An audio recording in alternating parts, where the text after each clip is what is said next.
in July this year, and this is what might have escaped your notice, what a lot of the press have missed. They don't connect the dots. They don't have the people whispering in their ear. They don't have the insights. They don't have people in rooms that I do that connect the dots. I do. And sometimes I choose to share them with you.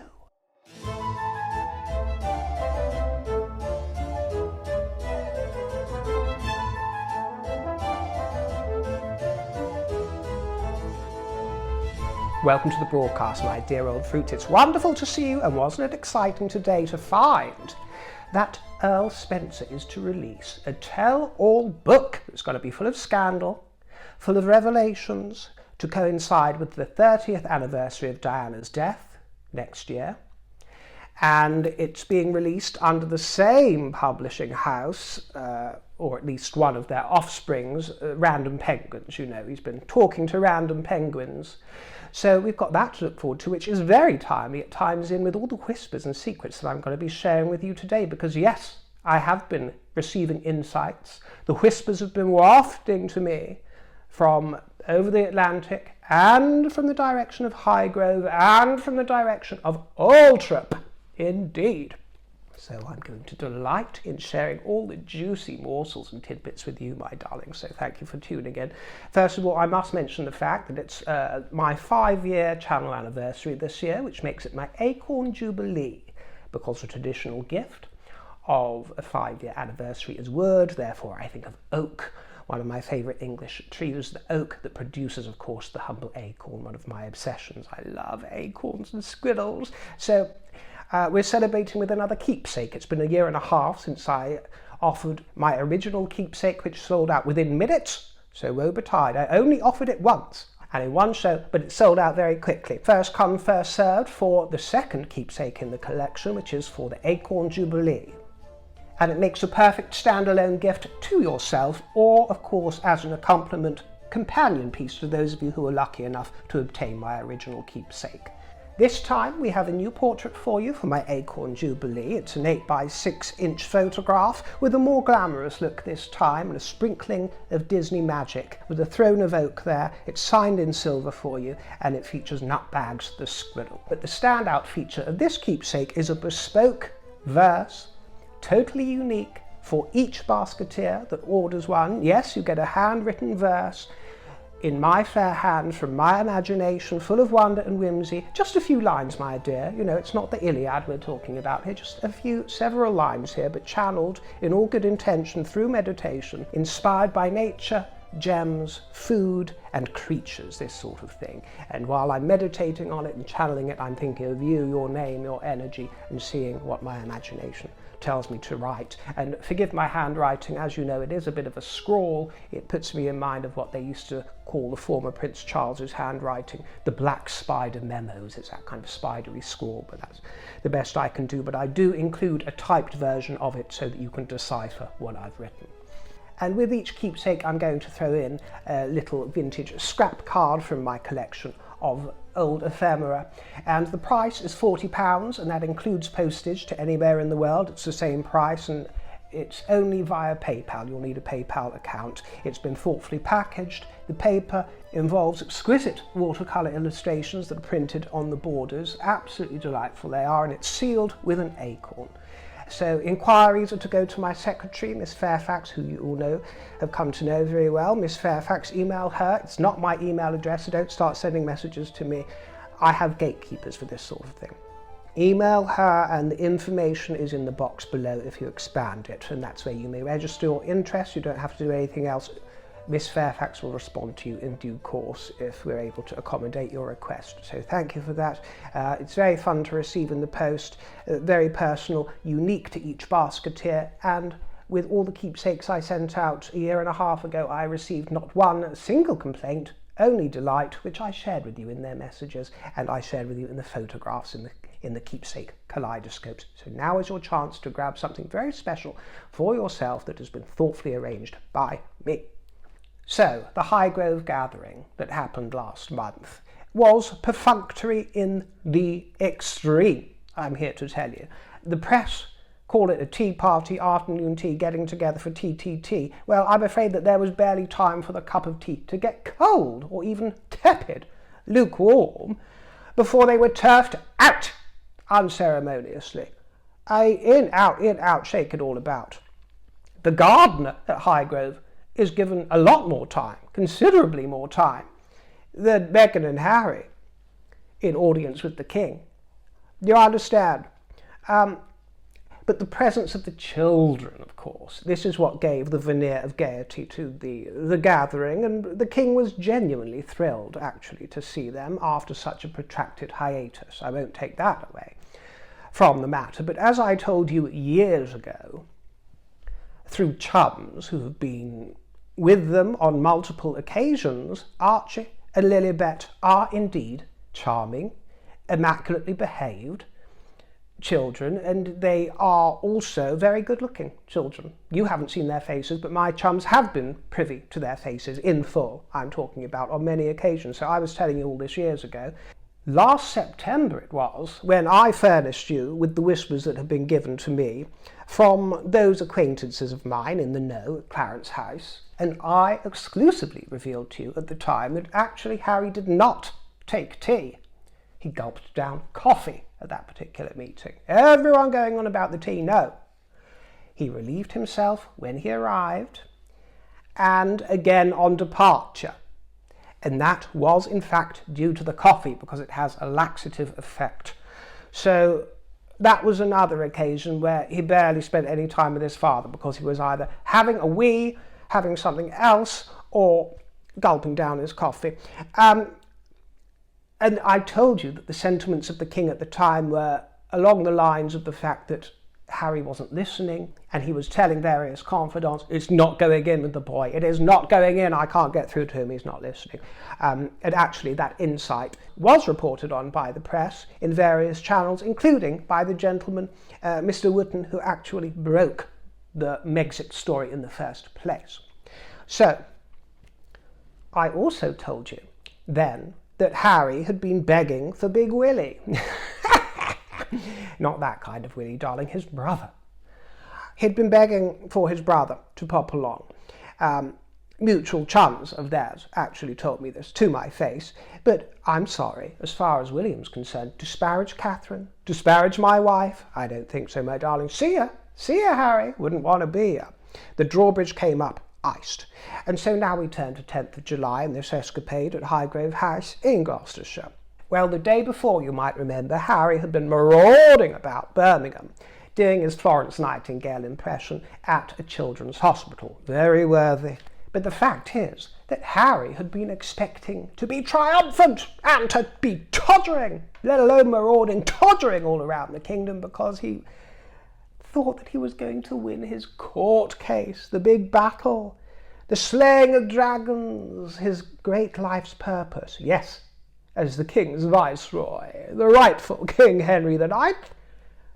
He thought this was going to be his tour of glory, where he would be hailed a hero, but he lost, didn't he, Basketeers?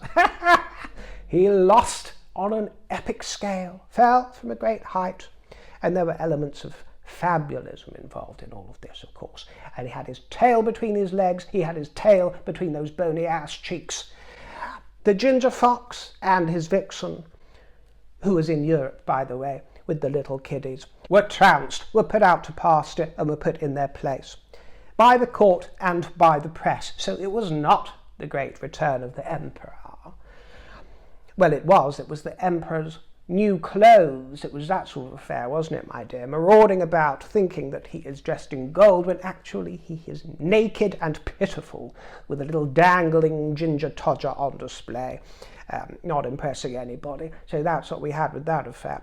And on the Friday morning before Highgrove, Harry was playing pickleball.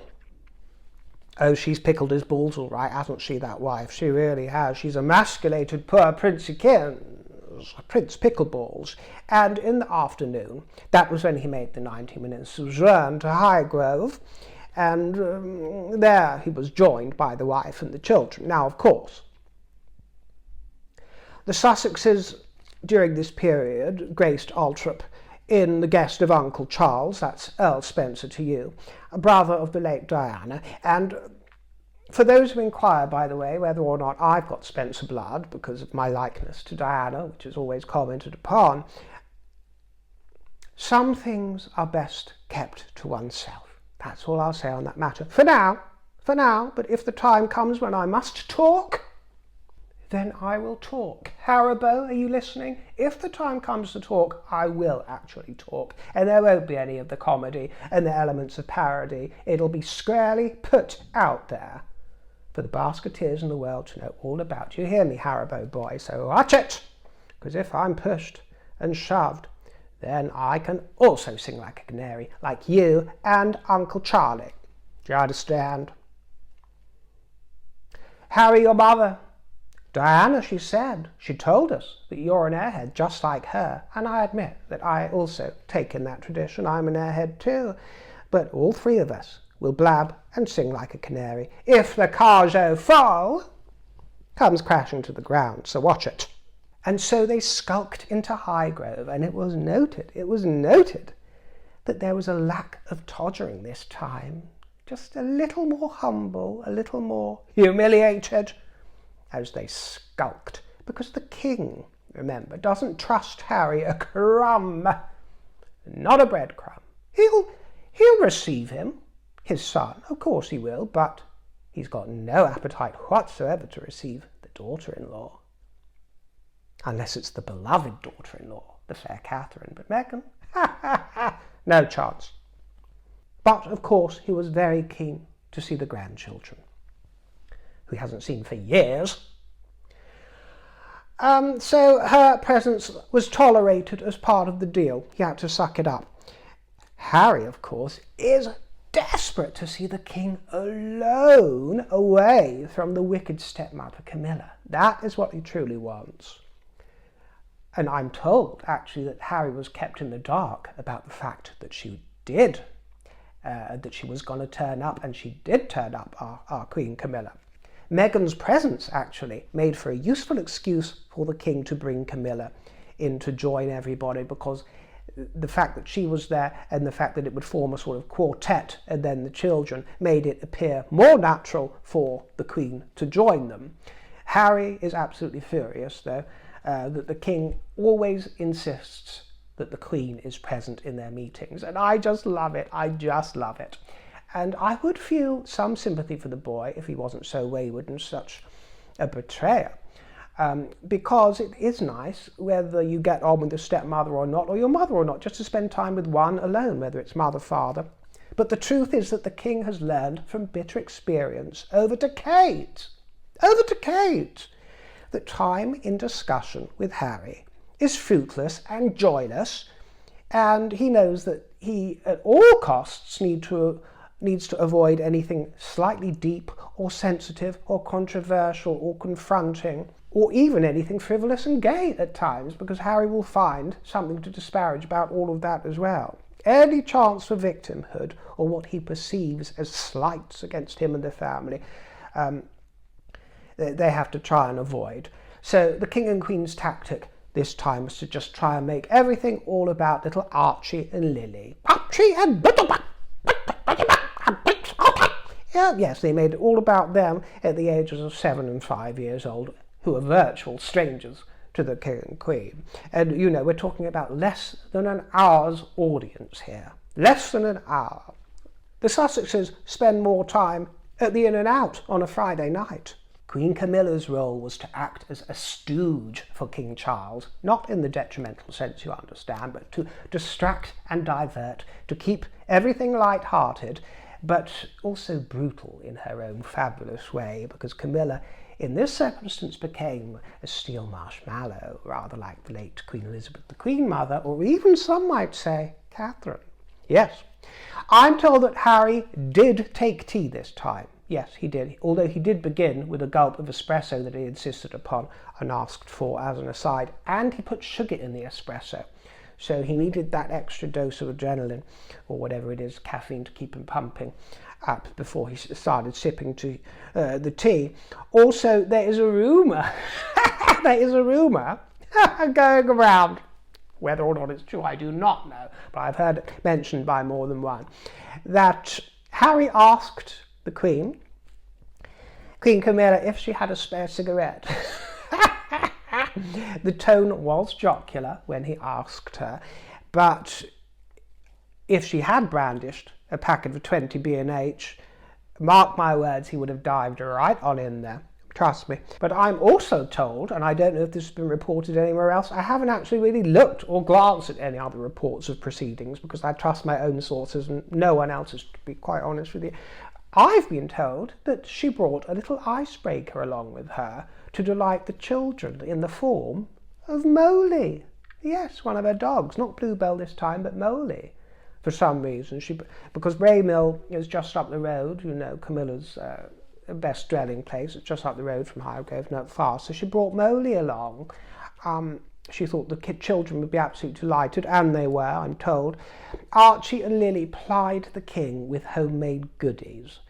I'm told that there were so many homemade goodies, including edible ones, artistic ones. You know, Meghan had been on one of her sprees, her with love as ever sprees of the domestic goddess. It was like the Magi in Bethlehem. Gifts all over the place, my dear. And actually, the king loved it. He really did love it. And I've got to say, he loved them. Really adored them. Little rays of sunshine. Of course, it was Meghan that was hoping to assume some of the praise and the credit by osmosis. Wonderful children, because oh, what a wonderful mother they have who's taught them all of these joys of the world. You know how it goes, my dear, you do. And yes, I'm here to tell you that Meghan did have the temerity to plonk her spread on the table. Yes, can't even be called jam, but her spread. The spread-eagled Meghan Markle, who would have thought?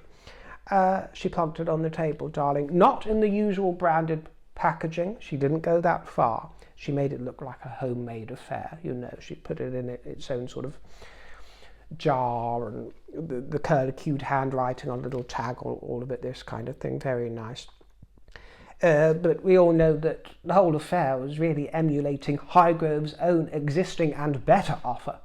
So in that respect, it's a bit of an insult, isn't it, my dear? Much to Harry's annoyance, Meghan couldn't stop chattering. Chatter. Couldn't shut up about herself or about the kids. Kids this, kids that. Helicoptering. Helicopter parenting in a sort of unnatural, condescending, inane way, talking about the children all the time, and they can speak for themselves quite freely, do you understand? But both of them, Harry and Meghan, are completely ashamed about the court verdict.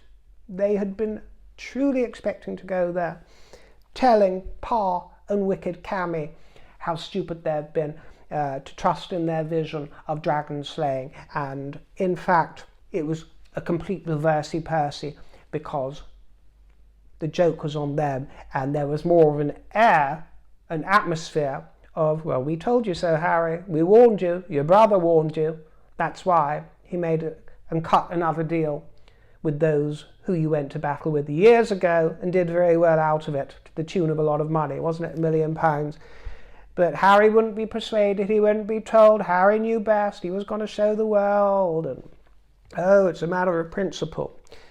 Well, everything went awry for him, and he pulled, together with Elton John and all these other queens, pulled the likes of Baroness Dora and Lawrence into the affair, Liz Hurley, who I absolutely adore, Sadie Frost, who I truly cherish. Some wonderful people brought them all into this tawdry cabaret, this circus. It's terrible.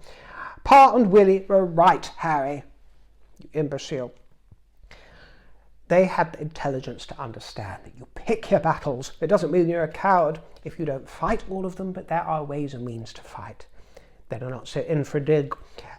It's all about, actually, this merrymaking affair. It's all about trying to persuade the king to be involved with Invictus in 2027. Harry wants to secure the king for the optics of the whole affair, and I was told by one very gossipy old queen, actually, and there aren't that many of the more elder queens left around the courtiership of various royal houses, but I was told by one of them that nobody touched Meghan's spread while it was at table. Nobody touched it, nobody went near it, and this frustrated Meghan, so bold as brass. Meghan picked up a receptacle and she spooned her gunk onto some finger food that had been provided while she was nattering away. You know, she wanted to draw attention to her wares. And she was expecting her old charm to razzle-dazzle them all, because she can put a bit of charm out of the bag, and the warm eyes, and oh, you're wonderful, it's so lovely to see you, but really, aren't I the wonderful thing, and all of that. And she wasn't fooling anyone. It didn't work. She got short shrift and a few grimaces. It might have worked a little with Charles, who is good-natured and trusting by dint of character, 10 years ago. It might have worked a little bit there with the razzle-dazzle of charm. Camilla never fell for it. 10 years ago, 5 years ago, 2 days ago, no. She was onto it from the start, so there was no change there. And anyway, she was holding this receptacle with her gunk in it. All of a sudden, Molly springs from the arms of the Queen, makes a dash for whatever finger food Meghan is proffering or trying to cram down her throat, stole it with his jaws, swallowed a bit of it, but then, and this is a bit that got me, spat it out. He regurgitated it, my dear, Meghan's jam, or a famous spread. Molly wasn't having a bit of it, and he almost vomited, and it was quite a show. And to be honest, I'm told that it was quite an awkward affair, it really was. But they shrouded the upset in laughter. So as you can imagine, the whole affair at Highgrove was an embarrassment, a tea party of embarrassment, an embarrassment of Harkles, because it was the most humiliating week of their marriage and Harry's life. Woe betide. And now we turn to Altrip, which is altogether slightly more interesting in the machinations that it throws up. And yes, it is Altrip. We're not having this conversation again. I'm right, everybody else is wrong. It's not Althrop, it's not Althorpe, although there were attempts to rebrand it as Althorpe, which will probably continue with the newer generation coming in. But to the existing Earl Spencer, it's Altrip. To all recent 9th, 8th, 7th Earl Spencers, it was Altrip. And beyond that is the 17th century's affair. But it's Altrip. If you don't believe me, listen to Earl Spencer himself in conversation with the likes of Giles Brandreth on his wonderful podcast, the Rosebud podcast. That's very good. Does a lovely interview with Earl Spencer, and he pronounces it Altrip, which is wonderful because it's a lot less, it's more sophisticated than dumbing down to Althorpe, because people get confused and don't understand why it's pronounced that way. But that is why I will continue to refer to it as Altrip. I'll die pronouncing it Altrip. Do you understand? Because that's the way. There is genuine affection between Earl Spencer and his nephew. There truly is, and always has been, and with William, it must be said. Although there is less trust involved in the relationship between William and Earl Spencer these days because of the ties and the bonds that remain with Harry. Although no rancour. Now let me tell you, Earl Spencer has many redeeming features, but he can rub people up the wrong way.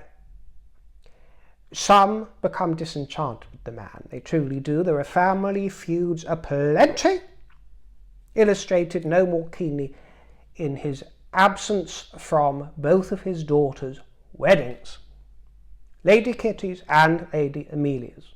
He was absent. His own daughters.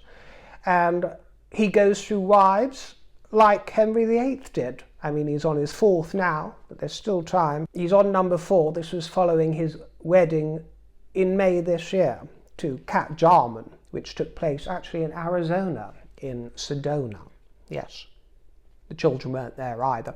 But he has a gorgeous side, he really does, as our Charlie. And he comes across really as the congenial gay uncle, doesn't he?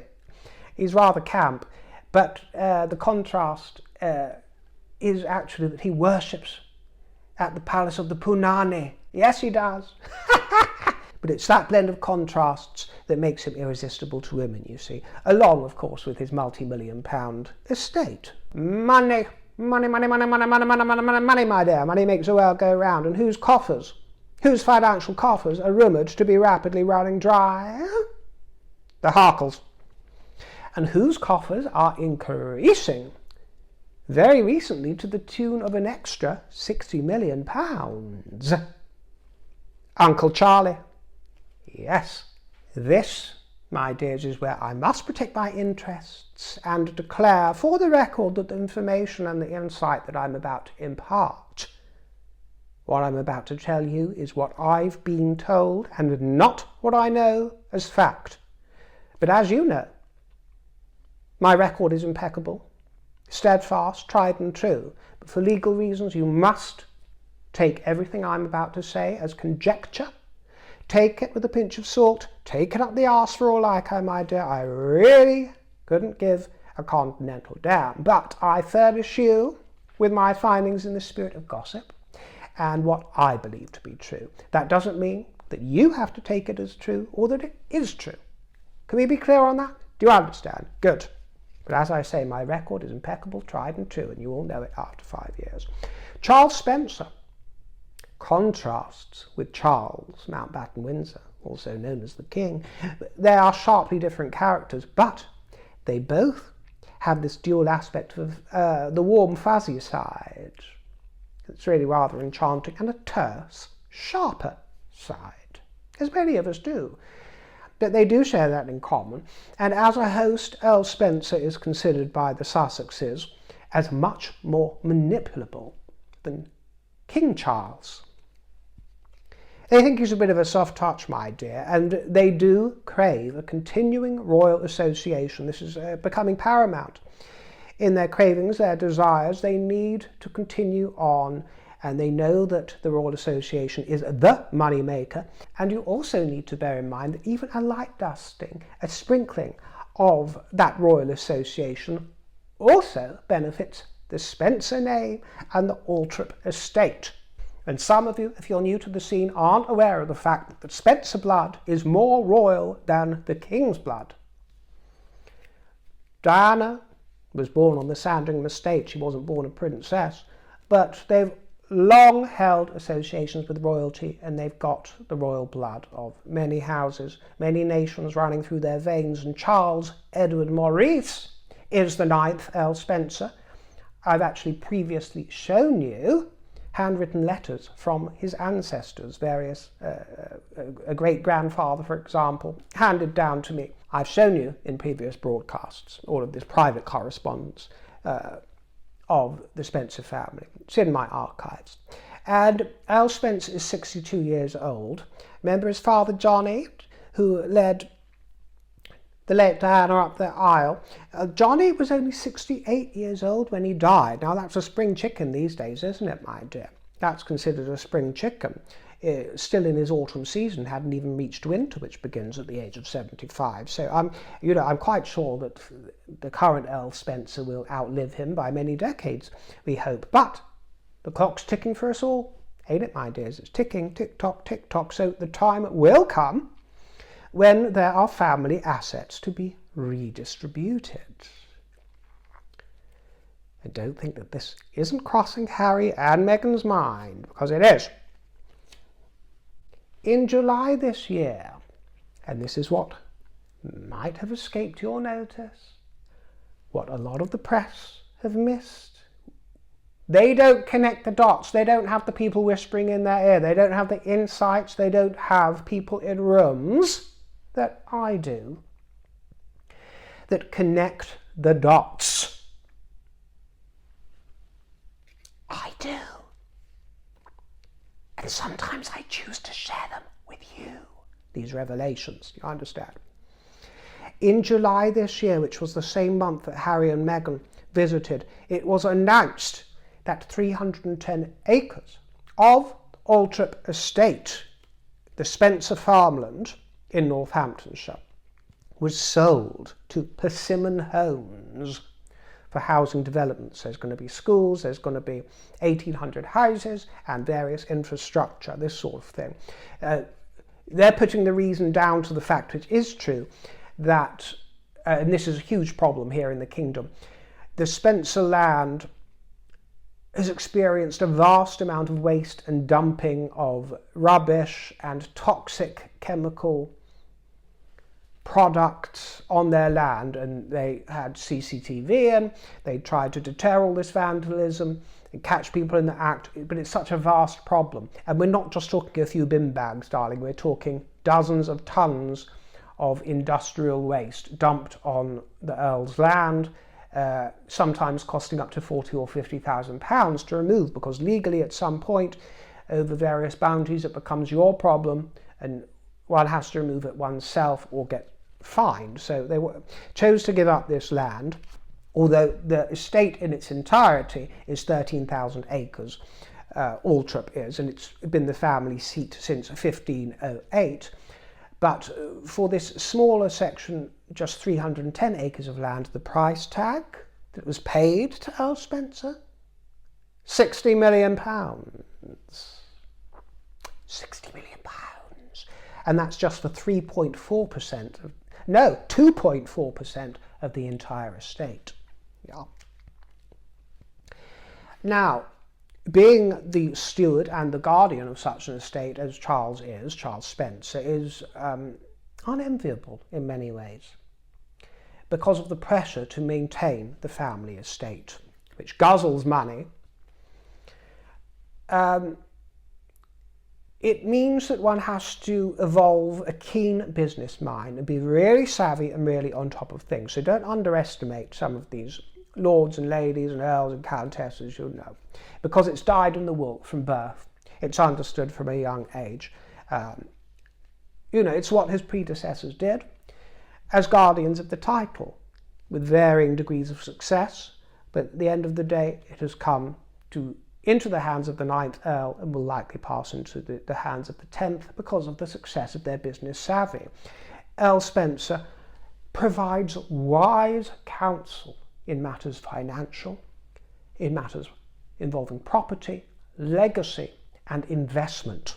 And who could do with a helping hand in all of those departments? The Harkles. Yeah. While the funds from this recent sale of 60 million are earmarked for reinvestment into Althorp, the truth is that one day, whether it's in 4 years or 40 years, there will be a death of an earl, and bequeathments will be undertaken, and assets will be redistributed. So the allyship between Sussex and Spencer could, if mined sensibly, prove very lucrative indeed, especially in light of their Majesty's refusal to indulge the Harkles and limit the Royal Association. Harry and Meghan are only capable of making tens of millions of dollars and pounds if they trade on scandal. We know that. We've seen it, my dear, quite clearly. They have to write poison pen books, and you know, nobody cares about their programmes on Polo or Cookie Queens, great big flops. And Netflix, even Netflix have given them the flick, haven't they, my dears? They grift off of the same clickbait that they claim to disapprove of, and disparage and try and extinguish via the Aspen Institute and all kinds of machinations. You know, it's the same humiliating and disparaging of family and their friends that they accuse others of doing, from the King all the way to Sasha Cockpole, or what was her name? Walpole. Although the £60 million sale was announced in July, this is the thing, actually it was finalised last year. So Harry and Meghan have known about this Wonga coming in for some time. And in fact, it's been in the work for decades, because I know that it was mooted originally, or at least back in the 80s, and I also know that planning permission for the development was granted several years ago, so it's not a brand new idea. But the Earl Spencer title is an hereditary peerage, and the heir is lovely Louis. Lovely Louis Spencer. Have you seen him, my dear? Ooh, la la. Oh, la la la la la la la la la la, lovely, lovely Louis. You know, I've always fancied myself as a countess. What do you think, my dear? We all know that one of the previous instalments was Rain, known as Acid Rain, daughter of Barbara Cartland, one of my icons. Oh, how I love Rain, love everything about her. Perhaps I could be the new instalment, the new Countess Spencer for the 10th Earl. Yeah, Countess River, from Rain to River. It seems almost written in the stars and the galaxy. Oh, yes, oh, lovely Louis. Yeah. I'm up for that. River Spencer, Countess of the Fruit Basket. How delicious. I think there's a ring to it. Lovely Louis is the heir, despite having 3 older sisters, because of the rule of male primogeniture. It governs the title in this circumstance. Louis will become the 10th Earl Spencer. At present he is Viscount Althorp, although he probably pronounces it Althorp, to cater to moderners. Actually, did you know that he acts? He trained at the Drama Centre and he acts occasionally under the name Louis Lyons, with a Y, nothing to do with Elizabeth Bowes Lyon. It's actually thought to be a nod to the 3 lions that make up the family coat of arms, but he's swapped the I for a Y and made himself Louis Lyons. But very handsome boy, isn't he? Let's just face the fact. Very handsome boy, 32 years old, I believe, and he's got the redhead gene. Flaxen and blonde at a glance, but from another aspect you can see the red-headed gene, which is why you can also understand that Harry's red-headedness before, you know, the Dandelion affair blew out was red. It had nothing to do with James Hewitt whatsoever. It's a Spencer gene. He looks just like his auntie, and you can see the red colouring there in lovely Louis. Actually, Louis looks a little bit how Prince William might have looked, because he looks like Uncle Charlie, doesn't he, in some ways. How William might have looked if he'd been endowed with Harry's colouring and if he wasn't as bald as a coot. The fortune and the estate of Althorp, of course, will pass to Louis in time, but Charles Spencer's remaining absolute property, his own personal fortune, his cash, his investments, his non-settled assets, can be left to anybody at all. Anybody at all, be it friend or family. Of course, it can also be given away during his lifetime if he so saw fit, or invested. Invested is the word that keeps coming up from my contacts, my insiders, my behind-the-sceners, who have a leg in each room. That sounds a bit naughty, doesn't it, my dear, but who straddle various worlds behind the scenes. Earl Spencer is not only uncle to Harry, but he is also an ally, more and more so with each passing year. He enjoys the company of glamorous women. Now, Meghan is not glamorous. Not in any way, shape or form would I consider her to be glamorous. She's had the odd glamorous moment, for example, getting married to a prince at Windsor Castle. I'd say that was a glamorous affair. I wouldn't say that she is a glamorous woman. Catherine, yes. Princess Michael of Kent, yes. Rachel Ragland? Don't make me laugh, darling. But he is a sucker for her flirtatiousness. And, well, I should say more broadly, the flirtatiousness of women and men in general, when they turn on the charm. The king is now impervious to it, but Earl Spencer is flattered by that sort of attention. So, bit of weak sauce in that way. That's part of the things that can make him a little bit manipulable. But there is genuine affection there. But between the Spencers and the Sussexes, there's always an element, an undercurrent of, well, you scratch my back and I'll lick your bumhole. I'm sorry, I know that may conjure up images that are rather unsavoury and undesirable, but it gets the point across. They can do each other a favour here and there. They've both got brands, for want of a better word, to enhance and to maintain. "Mayday, mayday, we want our payday," cry the Harkles. Now, it's my volition, and I may be totally wrong, and I just say that for legal reasons. I may be completely and utterly led up the garden path of this, but it's my volition that the vast fortune of Uncle Charlie is at the forefront of their vapid minds, including the recent windfall. It illustrates how much the estate is actually worth, just for that tiny portion of it, £60 million.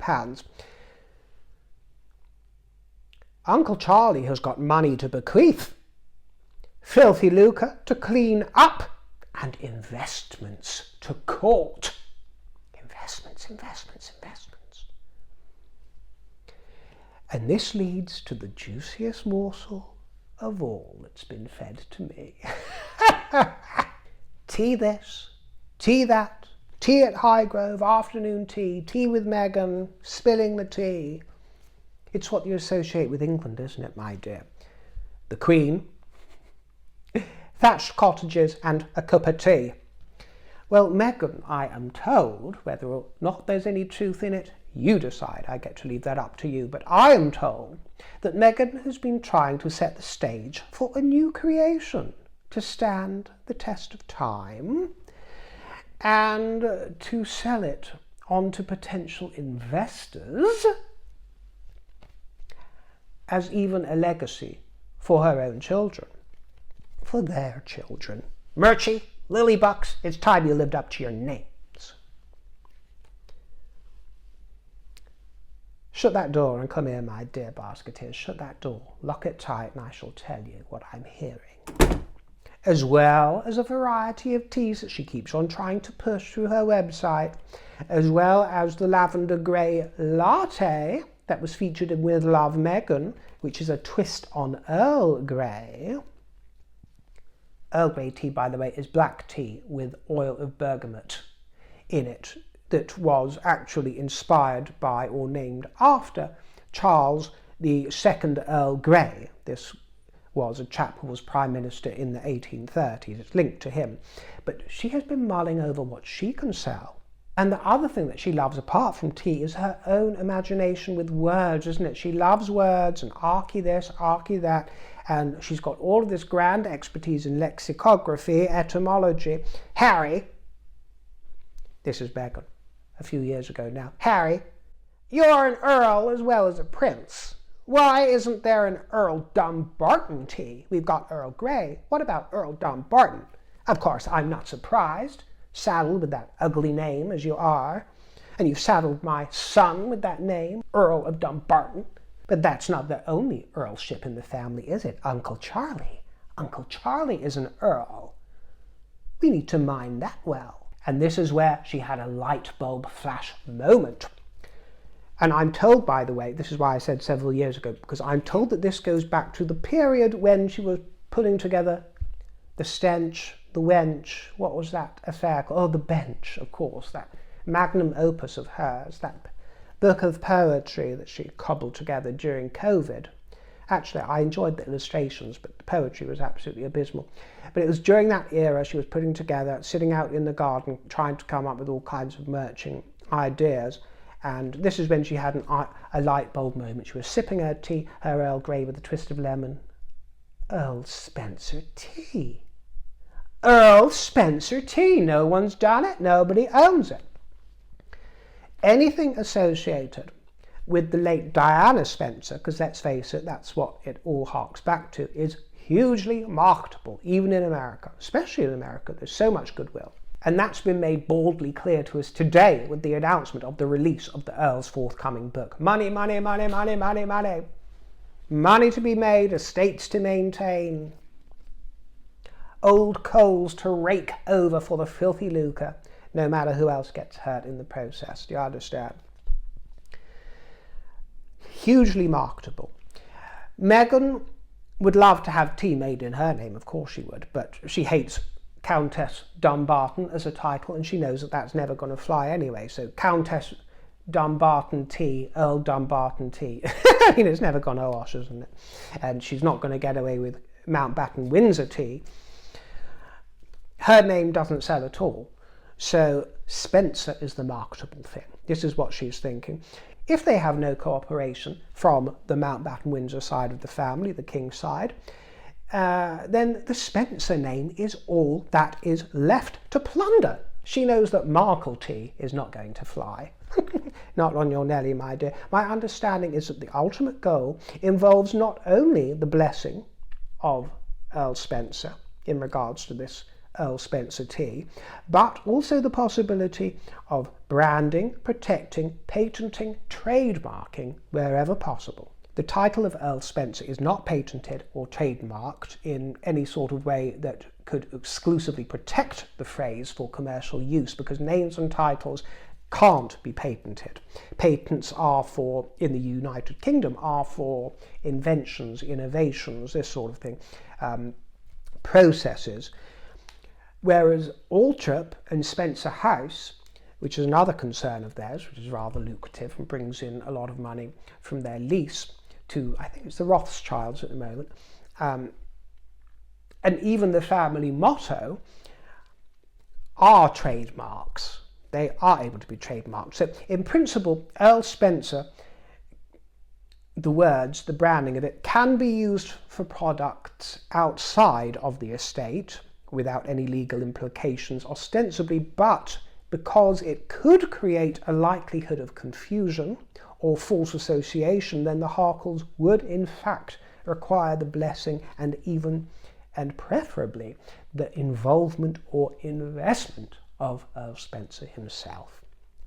Her Uncle Charlie, the Earl Spencer. Do you see how the circle is squared? I'm told it is rumoured that Meghan wants Earl Spencer tea to be as ubiquitous as Earl Grey tea. Truly, this is what I am told. We all know Earl Grey tea, don't we? Trips off the tongue. It's rather delicious as well. She truly wants Earl Spencer tea to become the next big thing, just as ubiquitous, but she also wants to own the brand and the recipe, to monetize it. These are the whispers I'm hearing, and you can decide for yourself whether they're true or not.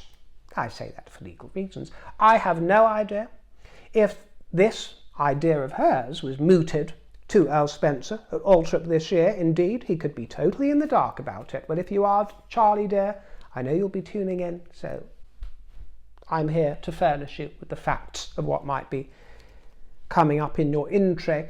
But these whispers about the tea actually came to me from the Montecito shores of our naughty cousins, and those who are in the know with regards to her operations overseas, her brands, and her PR side of the lollipop. She has got visions of Earl Spencer tea being served up at hotels, restaurants, gift shops, museums, online of course, the Dorchester all the way down to the In-N-Out. She wants it everywhere, my dear, and she's got to shake it all about. She's going to do the hokey-cokey. So, another slow burner.